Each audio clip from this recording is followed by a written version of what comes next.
Israel Iran സംഘർഷം കൂടുതൽ രൂക്ഷമാവുന്നതിന്റെ ലക്ഷണങ്ങളാണ് കാണുന്നത്. എങ്കിലും വിപണികളിൽ ആഗോളതലത്തിൽ തന്നെ വലിയ പരിഭ്രാന്തിയില്ല. എന്തുകൊണ്ട്? നിക്ഷേപകർ എന്തു ചെയ്യണം? Welcome to Geojit spotlight. നിക്ഷേപകർ എപ്പോഴും മനസ്സിൽ വെക്കേണ്ട കാര്യം ഇതൊരു ബുൾ മാർക്കറ്റ് ആണ് എന്നതാണ്. കോവിഡ് ക്രാഷിനെ തുടർന്ന് 2020 മാർച്ചിൽ 7511 നിഫ്റ്റി തുടർച്ചയായി പുതിയ ഉയരങ്ങൾ താണ്ടി. 2024 സെപ്റ്റംബറിൽ 26,277 എന്ന പീക്കിൽ നിന്നാണ് കാര്യമായ ഒരു കറക്ഷൻ അബൌട്ട് 16% ഉണ്ടായത്.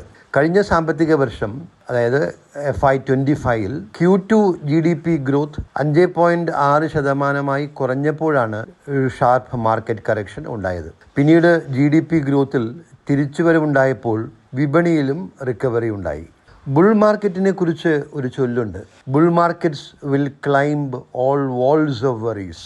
എല്ലാ ആശങ്കകളുടെയും മതിലുകൾ കയറാൻ ബുൾ മാർക്കറ്റിന് സാധിക്കും. കറക്ഷൻസ് താൽക്കാലികം മാത്രമാകും. ഈ ബുൾ മാർക്കറ്റിലും ഇതാണ് സംഭവിക്കുന്നത്. റഷ്യ ഉക്രൈൻ യുദ്ധവും തുടർന്നുണ്ടായ വിലക്കയറ്റത്തെ നേരിടാൻ കേന്ദ്ര ബാങ്കുകൾ നടപ്പാക്കിയ ഹോക്കിഷ് മോണിറ്ററി പോളിസിയും, ഇസ്രായേൽ ഗാസ സംഘർഷവും, ഇന്ത്യ പാകിസ്ഥാൻ സംഘർഷവും താൽക്കാലികമായി മാത്രമേ വിപണികളെ ബാധിച്ചുള്ളൂ.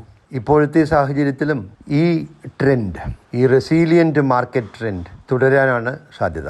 ഇറാൻ ഹോർമൂസ് കടലിടുക്ക് അടച്ചാൽ ക്രൂഡ് ഓയിൽ വില കുതിച്ചുയരും, $100 മുകളിൽ പോയേക്കാം. അങ്ങനെ സംഭവിക്കുകയാണെങ്കിൽ ആഗോള സാമ്പത്തിക വളർച്ചയെയും ആഗോള സാമ്പത്തിക വ്യാപാരത്തെയും എല്ലാം ബാധിക്കും. ഓഹരി വിപണിയിലും കനത്ത കറക്ഷൻ ഉണ്ടാവും. എന്നാൽ അതിനുള്ള സാധ്യത വളരെ കുറവാണ്. ഇന്ത്യൻ വിപണിയിലെ വാല്യുവേഷൻ കൂടുതലാണ് എന്നത് വസ്തുതയാണ്. At 24,500 Nifty is trading at around 22 times FY26 earnings.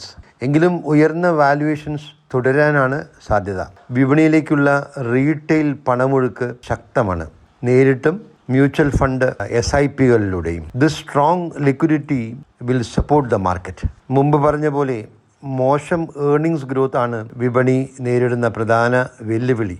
FY26 corporate earnings 12 മുതൽ 15% വരെ വർദ്ധിക്കുമെന്നാണ് ഇപ്പോൾ പ്രതീക്ഷിക്കുന്നത്. റിസർവ് ബാങ്ക് പ്രഖ്യാപിച്ച aggressive monetary policy, very dovish monetary policy, 50 basis point rate cut and 100 basis point CRR cut. ഇത് സാമ്പത്തിക വളർച്ചയെയും കോർപ്പറേറ്റ് ഏർണിംഗ്സിനെയും ഏറെ അനുകൂലമായി തീരും. പ്രത്യേകിച്ച് റേറ്റ് സെൻസിറ്റീവ്സ് മേഖലകളായ banking and financials, real estate, automobiles എന്നീ മേഖലകൾക്ക് ഏറെ ഗുണകരമാണ്.